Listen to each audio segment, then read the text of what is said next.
The information presented is for informational purposes only. The opinions expressed are not necessarily the opinions of any Daikin company.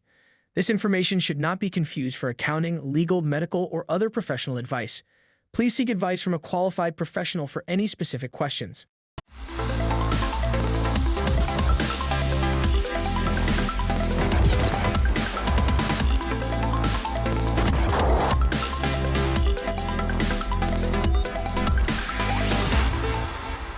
Welcome to the Accelerated HVAC Success program. My name is Ben Middleton. I'm the National Sales Training Manager for the Goodman, Amana, and Daikin brands. Today, we're joined here with Jim Steffey. He is the National Sales Trainer for the South Division. Jim, thank you so much for joining us. Well, thanks for having me on, Ben. I greatly appreciate it. So, Jim, you know the first question I ask everybody, how in the world did you get into the HVAC industry? It's a convoluted story. I was living in Arizona, and because I was working with builders, we could see the financial crisis coming. And I wanted to be in an industry that was recession-proof, or at least reasonably so. And I had an opportunity to go to work for one of the manufacturers, and I jumped on it. And ever since then, that's what I've done. So you've worn a lot of different hats in the industry since you started in it. Can you tell us a little bit about some of the things that you've done? Sure. So I started off, if we go back to the beginning of my career, I was in building materials and worked in building materials.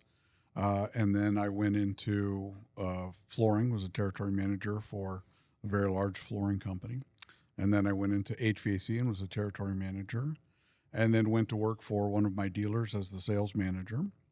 And from there, I went to work for another distributor as a sales manager. And then went to work for an industrial thermal heating company as a general manager. And then didn't enjoy that as much as being the sales manager, so I went back to that, and now I'm here at Daikin. So, well, and we're super excited to have you here on our team. And I hope you've been having fun for the last 6 months that you've been with the team. I have. I've got to travel all over. I've got to meet so many great people and talk to so many different folks, and it really gives you that perspective of how successful the HVAC industry can be with the right training and planning.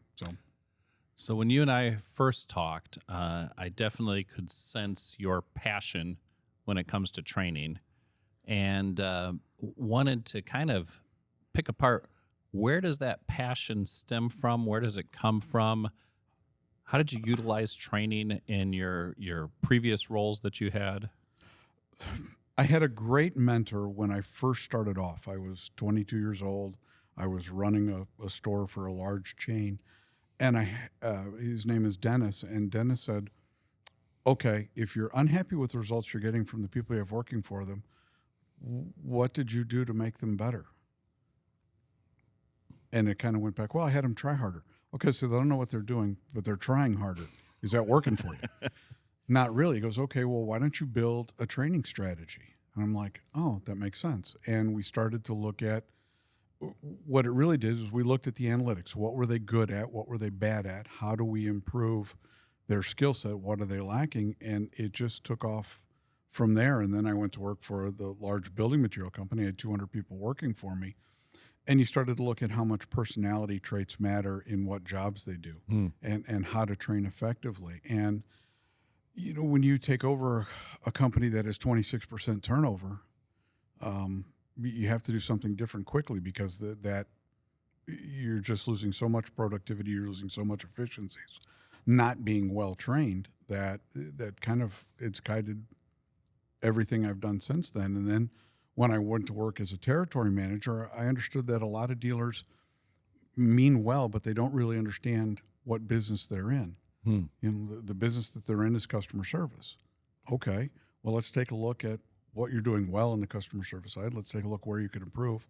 And then most importantly, you hear this a lot, if you don't measure it, you can't manage it. And that's a huge part of being in business. The first rule of business is stay in business. And to do that, you have to manage all the things that you don't think really matter. And that's where training is so critical and so important. You know, you find those weaknesses and make them strengths, and you take your deficiencies and make them efficiencies, you know, where you get that that ability to run one more call a day. You get that ability to make one more upgrade in a sale. You get that ability to take what could be a losing situation and turning into a win. And the only way that you get there is through training. Mm. So, in your experience, as you've worked with contractors, worked for contractors, everything you said sounds fine. What are the things that prevent a contractor from getting involved in training? We've always done it this way. It is kind of a reoccurring phrase. Well, when we started, this is how we did it. Okay, that's nice. That doesn't work anymore. And if you use car analogies, well, before 1986, cars didn't have computers on them. You didn't have to hook it up to a diagnostic machine. Well, now they do. Well, you have to change what you're doing, and that's part of the process.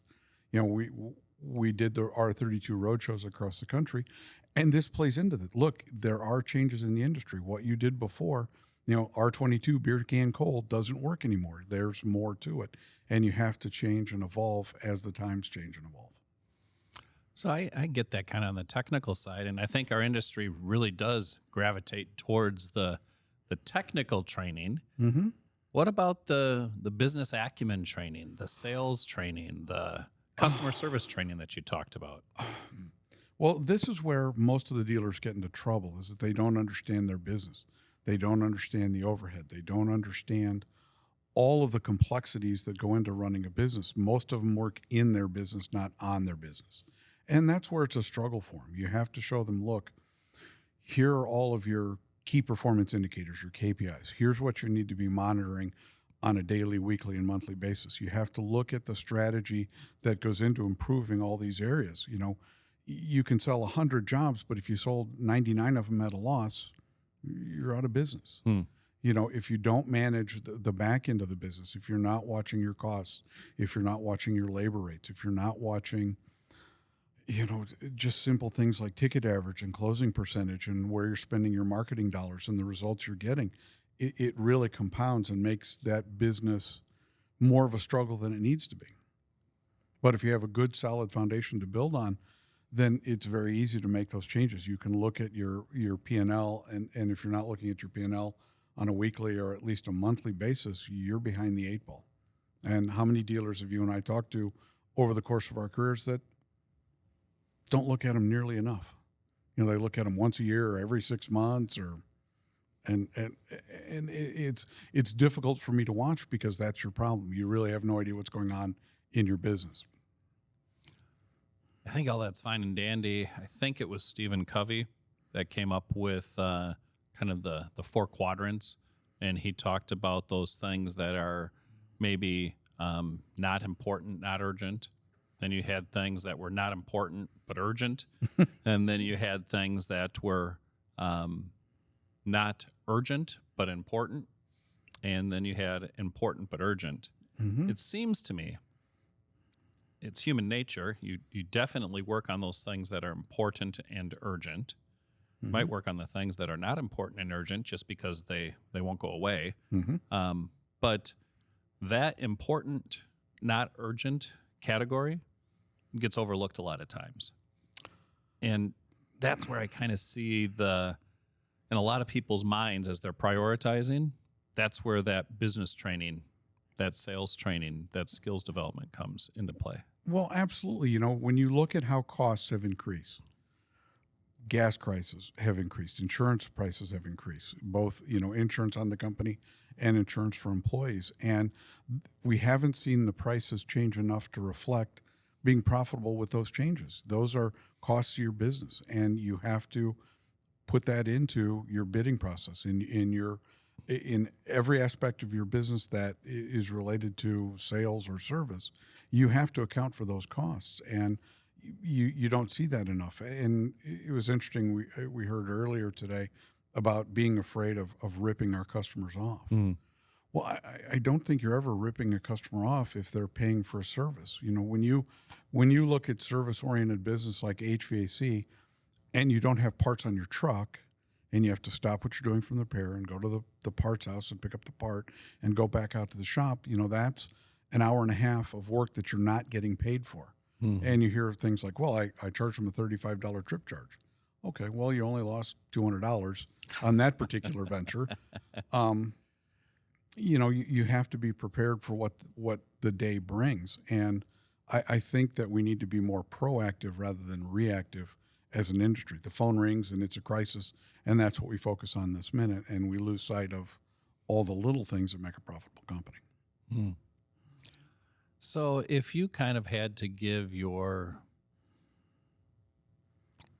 advice to a contractor that's trying to put, we're at the beginning of the year right now, and they're trying to put together their training strategy for 2025, what would be your words of advice that you would share as a contractor's trying to map out that employee development, kind of like you had to do, right? You had all these employees there and you're trying to figure out what you were going to do with them. Okay, so this goes back to understanding the numbers of your business. Okay, you look at the previous year's service technicians. How many calls did they run? How profitable were their calls? What were their strengths? What were their weaknesses? And when you start to look at their service calls, where did they struggle? What was the problem? And you start to uncover, okay, so service tech A was really good at X and Y, but it was terrible at Z, and the Z jobs all cost. And then you start to look, okay, well, how many times a day did we have to leave a job and go pick up a part? And when you start to look at the analytics of that, then you can build a training platform from the service technician. Okay, if he's strong at this, but weak at this, then that's where you need to focus. Like my grandfather always told me, you can sharpen any part of the knife you want, but let's go ahead and sharpen the blade because that's where it'll do the most good. and really that's what you're trying to do is improve their skill set. When you talk to most contractors and realize that they waste enough time to run a service call per day per tech, and you start to think about what that means, what would mean to their business over the course of 52 weeks, it really adds that impetus to focus on the training.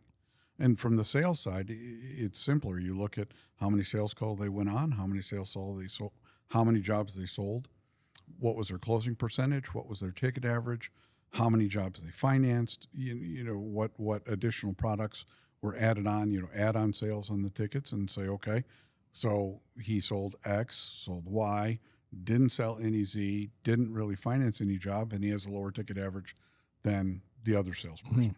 And you start to say, okay, well, here's what we need to focus on for the salespeople. And then when you get really deep into it, okay, how effective are the folks in the office at answering the phone and handling phone calls? How many calls do we take a day that we don't turn into an opportunity? Somebody will call up and say, well, I just want a price on X. Okay. And you give them that price, and then they call somebody else because they're price shopping. Okay, well, there's more to it. There's more training that needs to be done on that side as well. And again, once you start looking at the numbers, you start being able to relay that into what their actions are and what they need to improve on. It makes training a lot easier. So I just was reading, there was a voice of the contractor survey that was done from, and Hardy actually commissioned this study and had a third-party independent call a bunch of contractors and go through it. And it was interesting. There's a high demand when it comes to technical training and sales training. When it came to business training, or even worse yet, bookkeeping training, understanding the numbers, or there was a pretty good poll for marketing as well. But the bookkeeping, understanding the numbers, operating a business profitably, those were at the bottom rung as far as training that contractors are looking for. What would you say to a contractor that has an opportunity to potentially attend one of our Profit on Purpose courses, or the business strategies workshops that we have, or the business planning boot camps that we have, when we're thinking about it, but then they're saying, you know what, we're too busy, we can't go. We're too slow, we don't have any money right now, we can't go. Well, that's always the excuse. Right. And when you see contractors that are hesitant or even afraid of those business training courses, I don't think they fully understand what's in it for them. And when you look at most of the courses, it says, well, you can do this and you can do this. Okay, we'll cover this. All right, well, what does that translate to your business?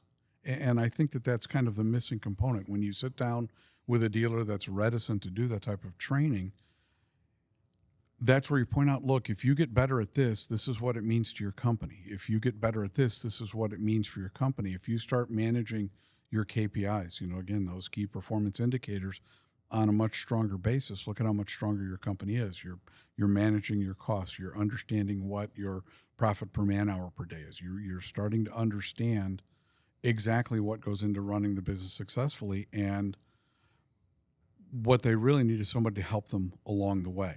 There has to be somebody to be there for them. It's not just that they went to class. It's someone that will help them implement this. And I think that's where it gets lost. They come out of a class with, oh, that sounded really great. And then 3 days later, the phone has rang 3 times and they're on a completely different path and they forget it all. And that's where having someone be able to follow up with you, being able to do some of the things to help you implement those things. That's why your territory sales manager is so important if you're a business owner, someone that's going to help you do these things. So what about the components maybe not related to the equipment in particular, but understanding skills like how to properly do a heating and cooling load, duct design, airflow, those types of things? Oh, we're going to get into that. Okay, fair enough. This is why at times, as much as I'm a very states' right advocate, I think that there has to be a national code. The story that I tell about load calcs. Mm-hmm. One of the things that, I'm in the South, and I can't tell you the number of times that you'll see a 5-ton package unit on a mobile home. No, more air doesn't help. That's not what's important. When you see something that's as important as a load calc, and I have said this in every R32 roadshow that I've talked about, I said, what if the guy that put the system on was an idiot? What if he didn't know how to do a load calculation properly? How much does that affect the system? When we talk about the first federal tax credit from 2007 to 2010, the energy companies, like, why aren't we saving more energy?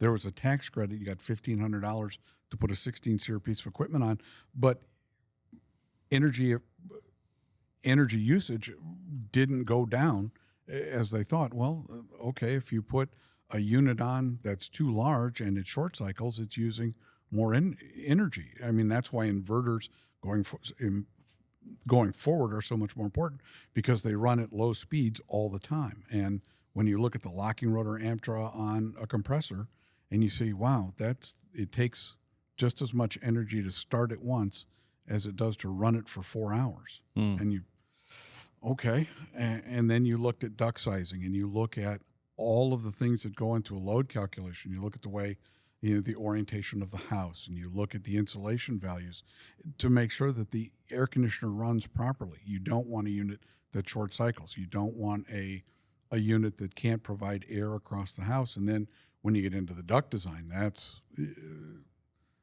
the number of great duct systems I've seen in the course of my life is small. And I wish the industry would go to all ductless.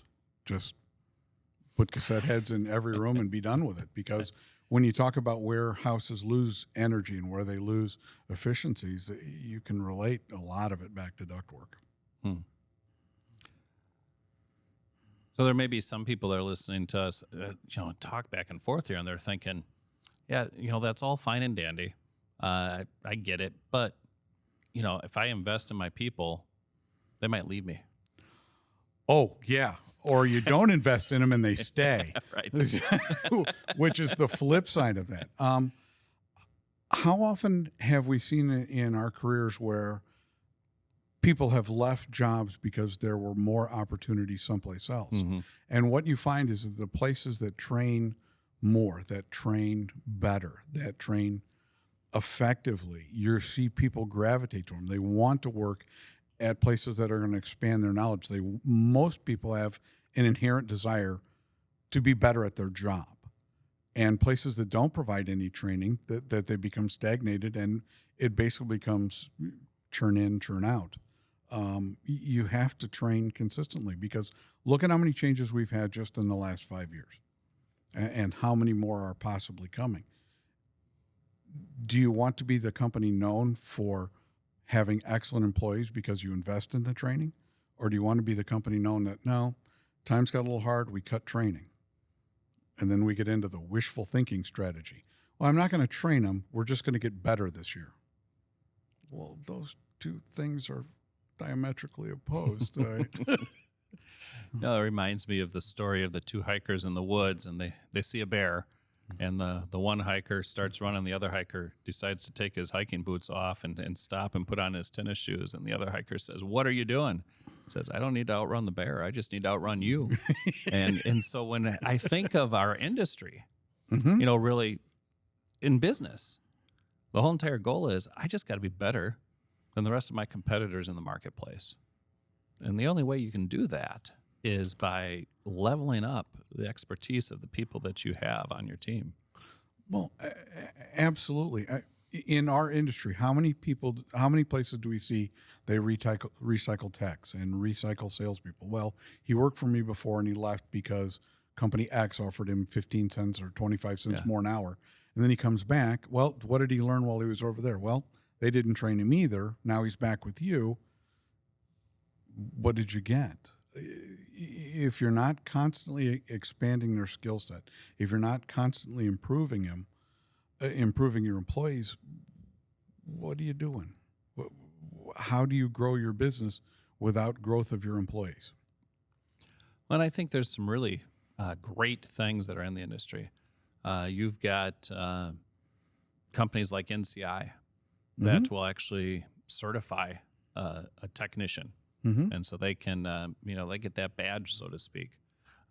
You've got Nate, and I see many technicians walking around proudly with the number of patches that they have on their sleeves. You've got now this skilled energy contractor designation for people that are going through training. So I don't know if all of those designations and badges really help you get one more sale. But I do know that the techs that are being invested in and have all of those designations have far more loyalty to the organization that was willing to invest in them to help them get there versus the techs that don't. Well, absolutely. And this is one of the things that when I talk to people about selling at the kitchen table, none of your competitors are going to say, hey, we're not going to do a very good job. We're probably not going to charge the system correctly. We know we didn't do a load calculation. No, everybody says that they're going to be the best. How do you prove that you're best? Well, having the NCI designation, the NATE designation, the energy, the Energy Star qualifications. These are things that signify that, yes, we invested in the training. We are the best at what we do, and we can prove it at the kitchen table. So what words of wisdom would you have for a contractor listening to this right now as they're thinking about we're coming into training season that's right around the corner here? What words of advice would you share? It's multifaceted. Yeah. So when you look at what each individual, and you can't make I can't make a single blanket statement. You have to look at your business right now. Where are you succeeding? Where are you falling short? Okay, well, I'm going to train on the falling short side, but I'm still going to train where I'm succeeding because we can always get better. There are no flawless outcomes every time.